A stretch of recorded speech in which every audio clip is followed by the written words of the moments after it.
Welcome in all you wonderful, cool people to this thing we do called CHGO Wrestling. Oh, I'm so excited.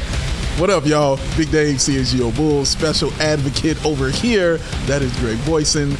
On the ones and twos, DJ Sean Anderson is the producer. Oh my God. So we are here for one thing and one thing only. The biggest thing that has happened in the world, and I'm not exaggerating this, it's the biggest thing that happened in the world is me being right about John Cena. I called it. I told y'all I'm going to talk my crap today. Everybody knows I'm not that kind of guy. I am not an I told you so person. It's not who I am. But for these purposes, sir, the wrestling guy comes out of me. Oh, I nailed it. You're not an I told you so guy, but yet. But I will be one today. On Saturday night, I get a text message in all caps. I told you so. Yes, I did. Yes, I did. I sent it to him. I sent it to the Discord lounge. Shout out to y'all. And I said it on Twitter. I told you so because I'm going to be that guy this weekend. Hey, what makes wrestling different than sports? Why you get to be the I told you so person. That is great. I love taking sports as a place to say I told you so. Yeah. I will keep all of my receipts. Yes. I don't even keep my actual receipts. I keep my I'm right receipts around, and I'm proud to display those. Yeah. So what makes wrestling different? That's a great question. I think with sports, I'll just be like, when it happens and I called it, I'll just be like, yeah, it happened. I called it. Thank y'all. You know what you get paid to do. With wrestling, because wrestling is so over the top. And I think that's what brings it out of me, Sean. Like the fact that it's so over the top, it makes me go over the top, especially about this topic because I kept saying it and everybody was like, nah, we can't see it coming. We don't see it happening. Cena will never do it. He'll never turn heel. Never, never, never. Smack across the face. Oh, and he did it. And the look on his face, like, I think that's what did it for me, was this is huge that he did this and nobody saw it coming. It's the nobody saw it coming aspect of it as well. No, that nobody. Plays into you it. Saw it coming. Yes, well, true. I'm in the minority of several other people. I'm sure you are not a nobody, my friend. Thank you very much. You are a very important person. Thank you very much. Was coming. I appreciate that. And yes, he's gonna talk my crap for me as well. But yes, that's what makes me want to talk so much crap about it. Is just it was out of left field. And people, just really took it to heart when it happened. You saw grown men crying on the internet when this happened. You saw kids crying when this happened on the internet. Nobody really saw this as a thing that John Cena would do, to the point it's being discussed on the news, to the point it's being discussed on ESPN, to the point it's being discussed on The Daily Show. Like, it was everywhere, man. This was a heck of a moment there, Greg. It was, and the build was great. Yeah. The way Cody came out, you knew if that was going to be the match, you had to have somebody be the bad guy, and because otherwise no one would care. Yeah. If it was nice guy Cody versus Make-A-Wish John Cena, nobody would care, including myself. I wouldn't care. I'd sit there and go, I hope they both lose. I don't care. I need something to grasp. Yeah. And a Cody heel turn would have worked. But see, Cody's the moneymaker now. Yes. Cena is a legacy moneymaker who's on his last run, allegedly. We all know that, Ric Flair had 300 last runs. Ric Flair's still coming back. He wants to come back again. He'll do it right now. Mick Foley's going to have another match. Why is it that his family, allowing that man to even think about it? But whatever. Yeah.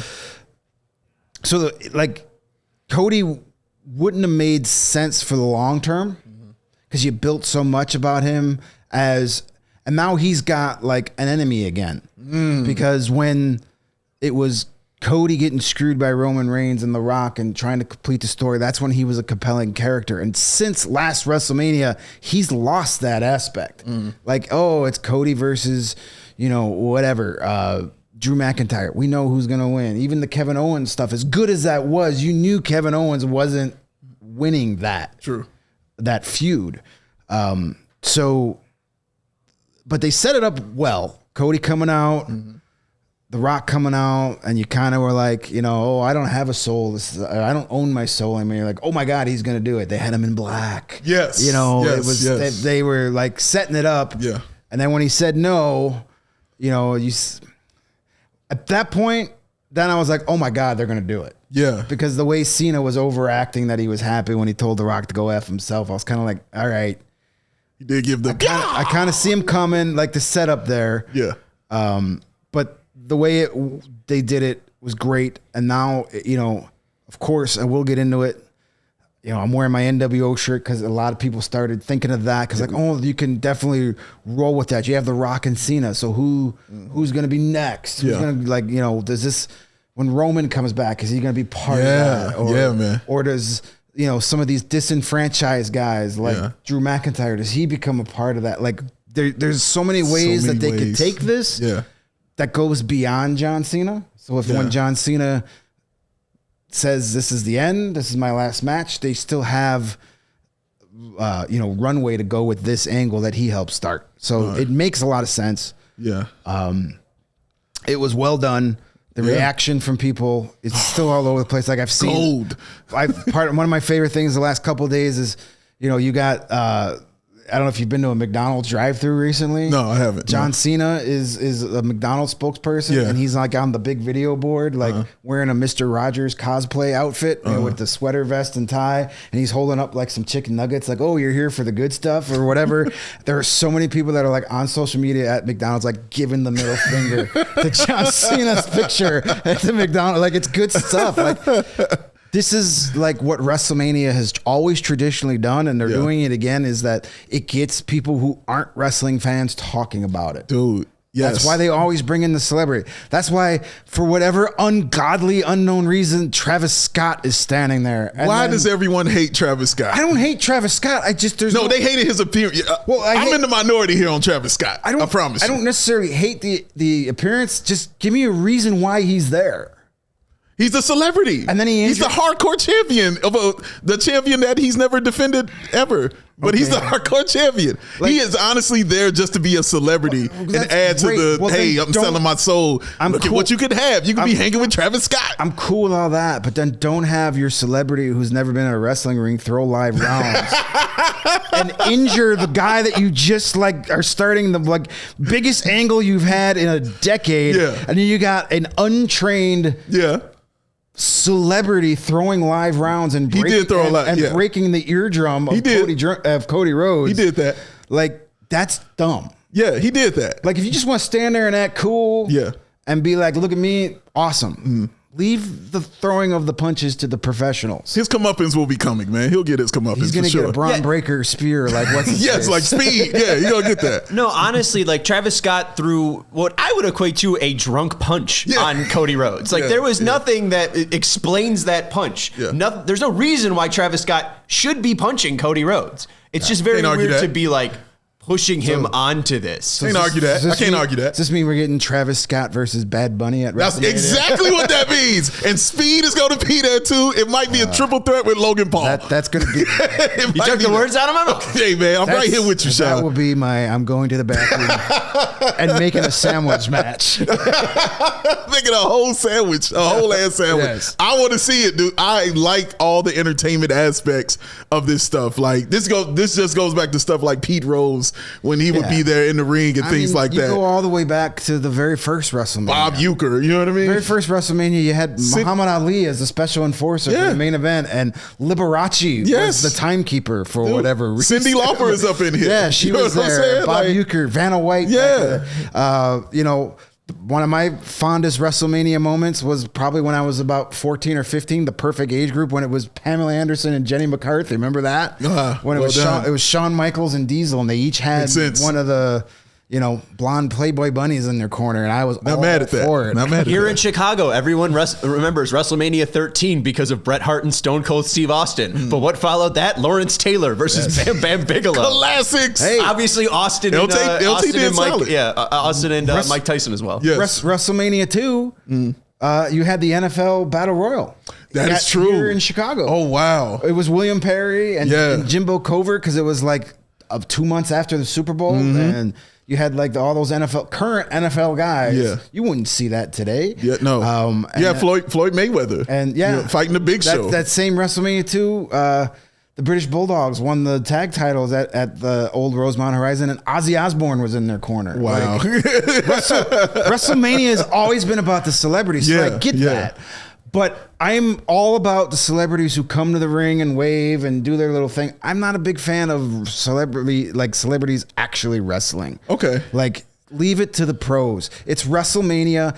You're taking away a spot from a wrestler that has grinded 365 days that year, and now that woman or that man can't wrestle because Travis Scott wants to throw a punch. That's garbage. I'm a little off on that point because, again, like Travis Scott is being forced into this because it's the main event profile, and to enhance that only, like, I mean, it's gonna be Cody Rhodes versus John Cena no matter what. No matter what. But like, I would like to see Travis Scott get his comeuppance. He's gonna get like, Yeah.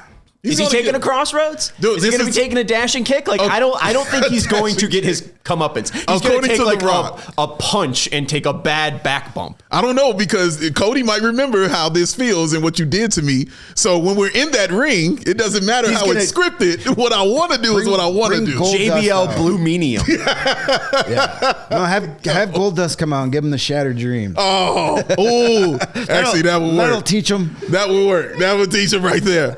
But yeah, man, I do want to know the level of surprise, Sean, from you. Like, when this happened, like, what were your feelings when you saw this? I wasn't too surprised because we talked about it. Okay. So the fact that we went over this, discussed how it would possibly go, the fact that it was face versus face. If Cena won, I was tuning in because I felt like something had to happen. It couldn't just be Cena wins the Elimination Chamber. Yes, sir. He gets put into the Elimination Chamber without wrestling. There's zero build up to him going up to Elimination Chamber. His character's fairly flat and static heading into the Elimination Chamber. He just wins the chamber itself, but where's the story going to go? So I'm not too shocked that this is where the story ends up landing, and I like the whole idea that you can basically have this be the 2020 Lakers. This could be John Cena's Mickey Mouse title, that he's not actually the most reigning WWE champion of all time because The Rock bought him this champion. Like, I like the hatred that you could really build up for John Cena. I think it's a really great heel. And it ends with his redemption. His last match, he does it for the kids again, and it's all forgiven. You know? Yes, of course it's all 500 Make-A-Wish kids come out and lift him up. He has that Sergeant Slaughter moment where he takes back the American flag, and everybody forgets that he was a traitor. We all forget it because all you want is him to be Cena. And I think the one way that, like, you have to rationalize this in a wrestling way is that look that he gives The Rock. I told you this. It felt Manchurian Candidate. You did say this. It felt very hollow. It felt like a switch was flipped. I don't know if this is John Cena per se, right? Like, maybe this is the final boss's powers, that he's brainwashing the great John Cena and he's taking one of the greatest champions of all time and taking his soul. Yeah. This is John Cena's soul being taken over by the final boss, and not actually John Cena's true heroic hustle, loyalty, and respect nature or whatever. Then he needs Short Round from Temple of Doom to come out and make him snap out of it. Yo. Dr. Jones. Yo. I do agree with your point about now that Cena has turned heel, the match at Mania actually has more appeal. Yeah. Not the fact that Cena and Cody are wrestling, but now it's like the doubt of who's going to win. Like, I have it in my head, like, yeah, I'm pretty sure Cody will pull this off, but that doubt is, for me, the sweet spot of wrestling, is when you can have that doubt and say, well, I can see it this other way happening, man. Like, Cena could pull this off, like you mentioned, getting his title, the Mickey Mouse title, and getting it that way. I feel like they're in a really good spot with that right now. That's when pro wrestling is at its best, is when you don't know what's happening next, so you got to tune in to find out. Yes, that's when it's at its best. The Attitude Era, the NWO era, what's made the NWO so great when it first started was you didn't know what was happening next. Yeah. It was, holy crap, there's Razor Ramon, and the next week it's Diesel. Yeah. And then it's like, they do their thing for like 2 months, and then boom, it's Hogan. And then you're like every week something else crazy was happening. Somebody you weren't expecting was showing up, or somebody was turning you didn't expect. They eventually overkilled it. Yeah. But for that first 6 months, it was, I don't know what's going to happen. Yes. I have to watch this. Yeah. That's when pro wrestling's at its best. And they've got a little bit of that going right now. As far as, like, to your question, was I surprised? Once Cody, like, you knew going into it, as we talked, somebody's got to be the bad guy, somebody's got to be the heel. So I knew once Cody said no, I was like, okay, now they're gonna flip Cena. I didn't think they were going to do it, but you know, it's done its job as far as the buzz it's created. If Cody had turned heel, you wouldn't have Jon Stewart talking about it. You wouldn't have people, you know, yelling at McDonald's drive-through video boards that literally have nothing to do with this. Like, it wouldn't be the sensationalism. Yeah. So they made the right call in, you know, getting the reaction. Yeah. And they're in the reaction business. That's what pro wrestling is. It's all about the reactions. You still see the memes with the shocked guy when Undertaker lost and the streak ended. That's still used to this day. It's gold. It's gold, man. It's all about, pro wrestling is all about the moments and the reaction to those moments. That's what this sport has been built up on for decades. And they got another one. Yeah. I think they have another one, and at least to the unknowingness, I think it's very maybe too obvious that Cena would announce his retirement like this. I am now questioning whether Mania is it for him, because I think the story really has to be Cena wins at WrestleMania, and I don't think you can just let this character in this moment die off. I think you have to let Cody be able to conquer Cena at some point. Yeah, you didn't throw away 20 years of his legacy for one match. And you can't have him lose the match either. I don't think. I mean, that'd be like, it's a sour note to end on. A heel wins at WrestleMania, but you know, I feel like John has to get that title. It would be a heel win, but I think there are so many people now that are going to cheer for John Cena because he was the heel. So do you think the crowd will dictate that then? Who's going to win this match? Because it's happened many times before where the crowd dictates and they switch up who's going to win. I mean, the only thing that has me questioning if Cena will win or not is his actual ability to be there. I mean, he's now not going to appear on WrestleMania or WWE programming until the 17th. So, I mean, they're still giving about 2 to 3. He's there. You just can't see him. And so 3 weeks of non-build-up again from John Cena, which was my complaint going into the Elimination Chamber. So even if he wins at WrestleMania, I mean, are you going to be able to build on past this? Yeah, I mean, it worked for Brock Lesnar and Roman Reigns for years, where they showed up once every 3 months. Create the mystique. It's an attraction. Yes. It becomes, you know, if he's not there every week, it becomes special when he's there. Yeah. Oh my God, John Cena's on tonight. I have to watch. Yeah. So as frustrating as it is, it also makes all the sense in the world. And we've seen it work. It worked for Brock Lesnar. When Brock Lesnar was going to be on Raw, even though he's the champ, you were like, oh my God, I got to watch. Same thing with Roman Reigns. For years, you know, he was, you know, 7 title defenses in 5 years or whatever it was. And it was super entertaining. Yeah. So you're right. Yeah. I mean, yeah, I was frustrated watching Raw. I watched it this morning because the Hawks played last night, but I was like, oh, cool. 2.5 hours of you showing me John Cena turning heel and all his reactions of people of John Cena turning heel. Where the hell's John Cena? To tell me why he did this. You have to be honest, though. You loved last night's Monday Night Raw because it was mainly all Seth Rollins, your favorite person in the world. That was good. And the Rhea Ripley Io Sky match. Yeah, that was great. Chef's Kiss, great match. Awesome great match. surprise there. With Io Sky. Now we're going to get a triple threat for that, which is fine. Those are 3. Don't mind it at all. Yeah, that's good stuff. But here's the thing I want to get into before we get into the other aspects of the Elimination. Let me set you up for it, sir. So, and that's because we talked about this off air as far as moments. And you just kind of mentioned it right there. This is about moments. And people were calling this the biggest moment in wrestling, maybe even bigger than your boy, you know, Hogan becoming. I shouldn't even say your boy. This is why I say it jokingly. Not my boy. Your dear I say friend. it jokingly. Your my dear friend. Here's an aspect where I say I love the character of Hulk Hogan. Yes. But the person Terry Bollea can suck it. Yeah, he's a piece of shit. Yes. Hulk Hogan, you are a complete piece of shit. All right. Yes. We just say it. These are jokes when I say I'm his boy. Separate the artist from the art. Yes, absolutely right. Absolutely right. But the moment is still the moment. And he had colossal moments within wrestling, as you said, gotten us into wrestling. But people were calling this the biggest moment, sir. They're having in wrestling, and you vehemently disagree and have reasons why. They are wrong. People were like, this is a bigger heel turn than Hogan. You were probably 5 years old when that happened, or you weren't around for the Hulkamania era. Here's why the Hogan was better, because with Cena, you predicted it. I did. You knew that was a possible outcome. You knew all that build up, like, well, someone's got to be the heel in that match. So you knew that it was possible. I thought it was unlikely, but I knew it was possible. I nailed it. When Hogan did it, that came from nowhere. Hogan wasn't even on the card. Yeah. He just showed up and he was coming in his red and yellow to save the day. Yes. And then he turned, and it was like nobody saw that coming ever. Yeah. Some really smart people saw John Cena's turn coming. But even then, like, I'll throw this out when we're going to get to this in a bit with the Elimination Chamber for the women. Yes, sir. The opening part is you got Liv versus Naomi. Yeah, and Jade. then Jade comes in. And she's wearing black, and Naomi and Bianca are wearing white, and it's like, oh God, wonder where this is going. exactly. I've never seen a noir film. Yeah. I can't guess that the bad guy's in black.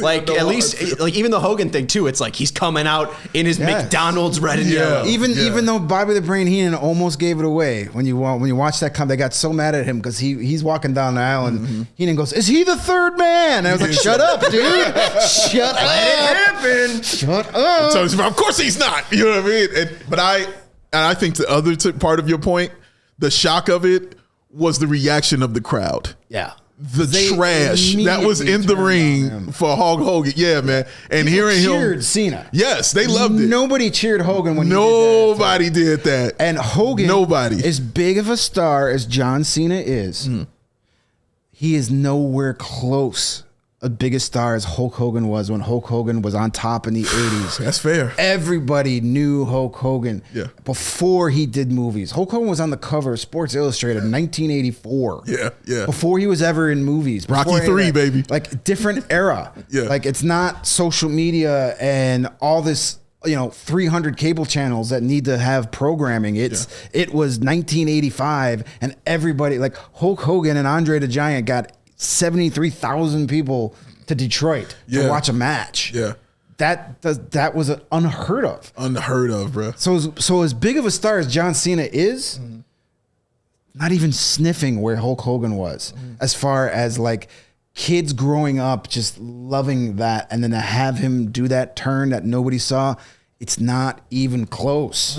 I think also too, that sparked Hogan's second act. Exactly. That's another. I mean, look at the shirt that Greg is wearing. Yes. Look how effing cool life. Hollywood Hulk Hogan is. Cool, man. And when was Hogan's heel turn?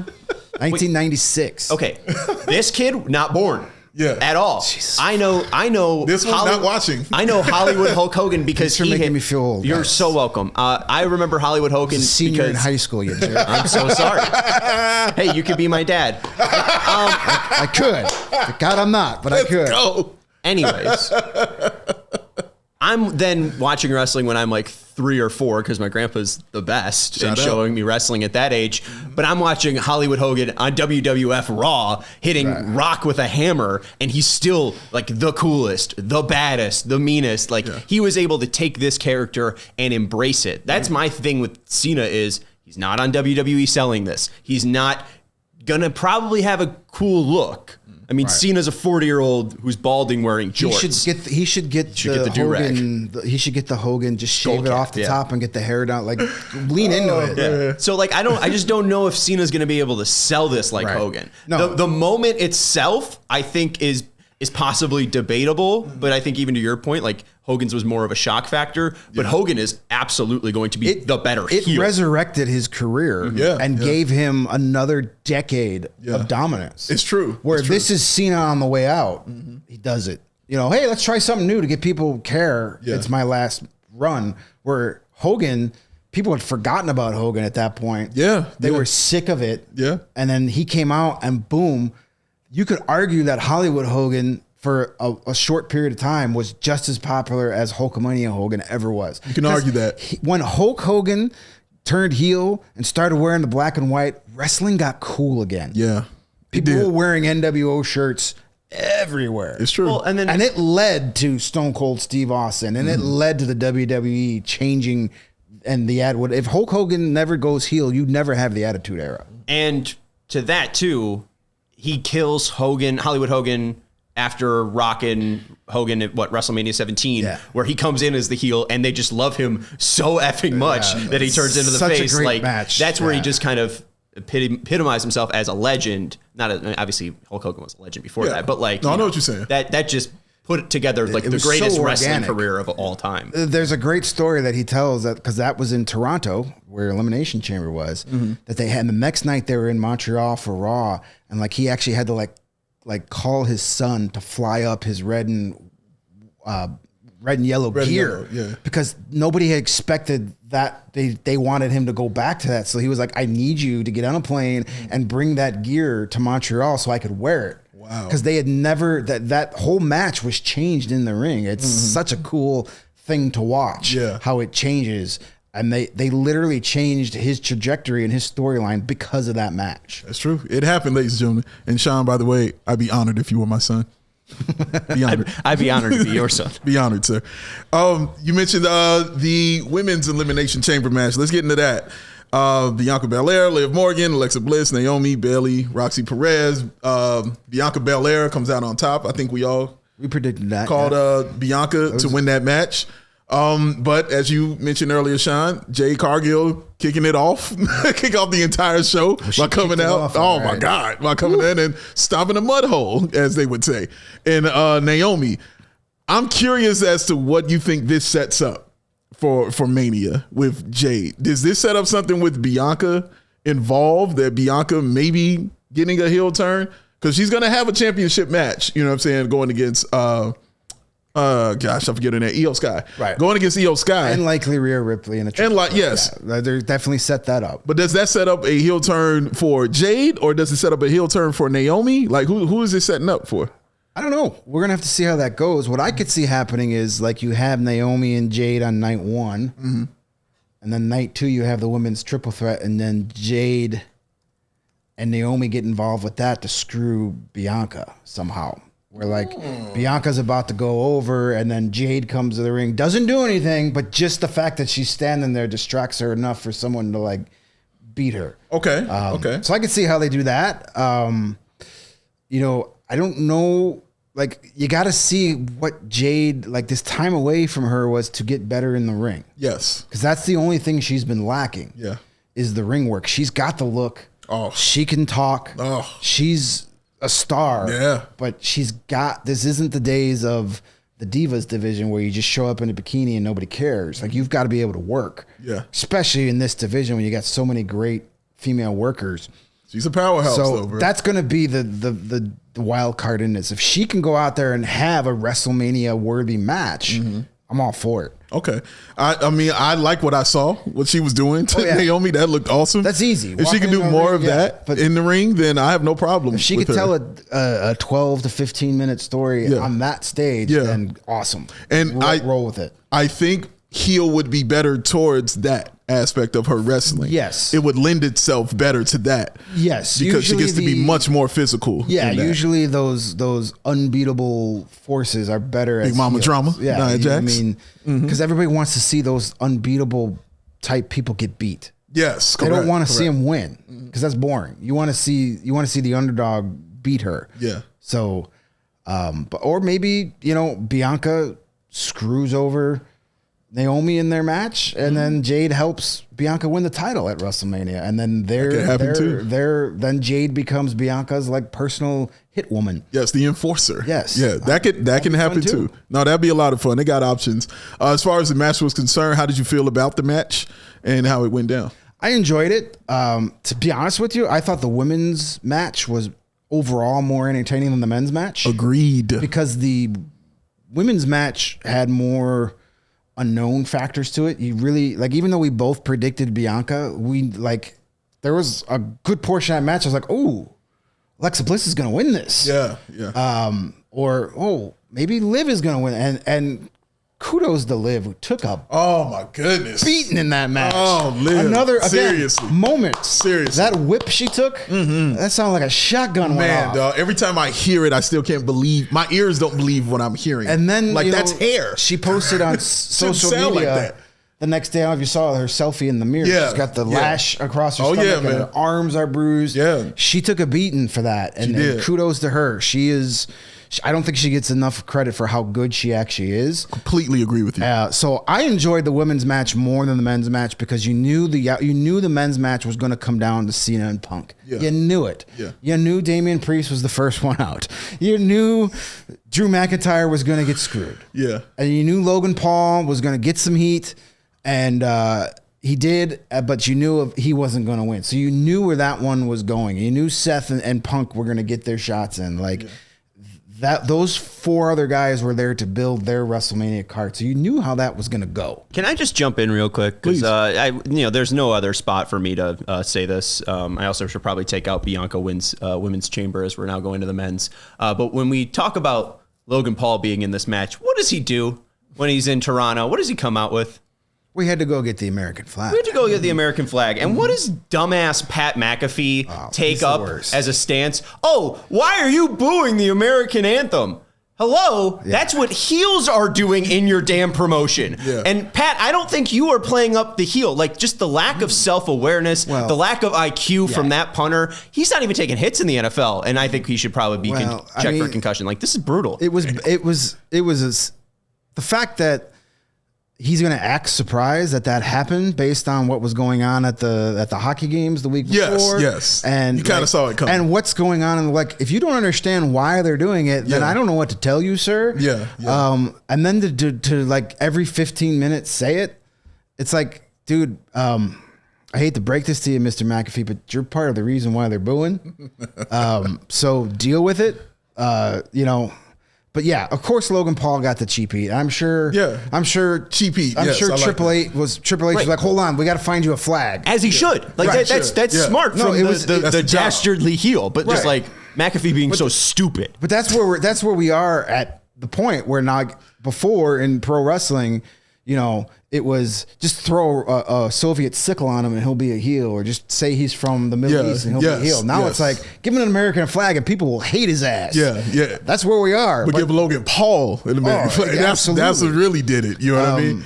I think that's what really set it off, because I don't think it would have got the same heat if Cena walked out with it. No, you know what I mean? But Logan Paul walking out with it, that's wrestling. I mean, it was cheap heat and it worked. Yeah. I mean, not that he needs any more heat. But, doesn't hurt. I mean, as I said, but as we were talking about the women's match, sure. Like that, to me, that was the second best match on the card. I agree. I enjoyed the way they kicked it off. Yeah. With Jade, it brought you right back into the match in case you were thinking about going and doing something. Nope. You're going to sit down. You're going to enjoy this. You're going to watch it. I thought Roxanne Perez did a good job. Yeah, she's a superstar in the making. That was my first time really sitting and watching her. And I'm like, oh, yeah, okay. I get it. She's good. Bailey is, come on. She's a Hall of Famer. She's Bailey, dog. Yeah. She's great. So they set up I'm interested to see how they fill out that card, though, going forward to WrestleMania, because there are a couple of cool things they could do within the women's division with those matches. So I'm curious on that. Your boy, Kevin Owens. That is your real guy right there. Your boy, Kevin Owens and Sami Zayn in the unsanctioned street fight, tornado, no referee, whatever you want to call it, match. If last man standing. If it was an unsanctioned match, why is Charles Robinson out there trying to enforce the rules? It's all he knows. It's unsanctioned. Get out. You shouldn't even be out there. He doesn't know what it means. He just know they needed a ref. Why is there even a ref in a match that's unsanctioned? Somebody got to count the 3. Just beat the hell out of each other so someone can't get up. And this is my first run with an unsanctioned match. I don't know the rules. I don't know. There are no rules. That's my point. It's unsanctioned. There are no rules. So they made it up and said, we want a ref. They just made it up. They was like, man, put a ref out here. And Charles Robinson's always going to be on the call. They did an amazing job. Yes. I missed the minute and a half of Trish Stratus match. And I missed like the first 10 minutes of the KO match live because the Blackhawks decided to trade Seth Jones. So I did see that. I had to go and write a couple articles real quick while that was going on. Thank God the trade deadline was over in the NBA. So, I missed the first few minutes of the KO match. I went back and watched the whole thing, but I got there, for the barbed wire chair and all that stuff. And the only thing, a great match, great storytelling, those guys, as we said in our preview episode, they bring it every time. Every single time. KO is one of the best in the business today at storytelling. He's so good. My only thing is, how the hell do you beat each other with barbed wire wrapped chairs and all that stuff, and nobody's bleeding?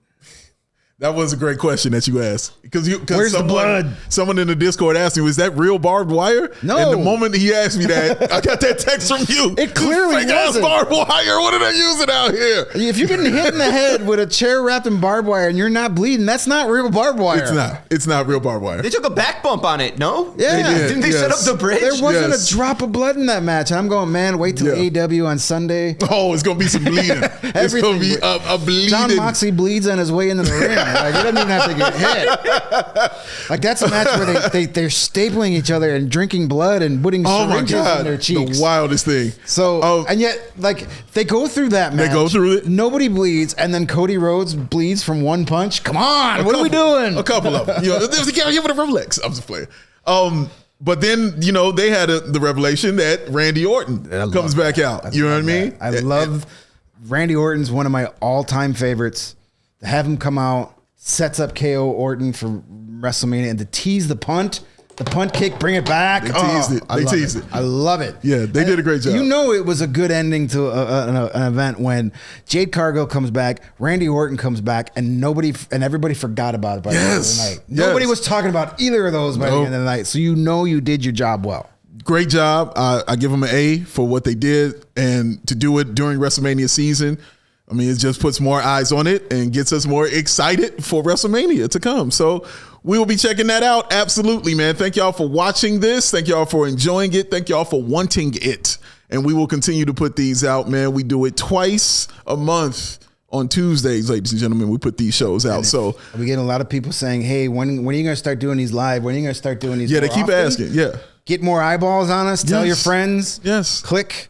Yes. Retweet it. That's right. Throw it out there. The more people that are watching, the more people that are asking, the more likely and the quicker the live weekly shows happen. Absolutely. From my main man, the special advocate, Greg Boysen, DJ Sean Anderson on the ones and twos. He is the producer.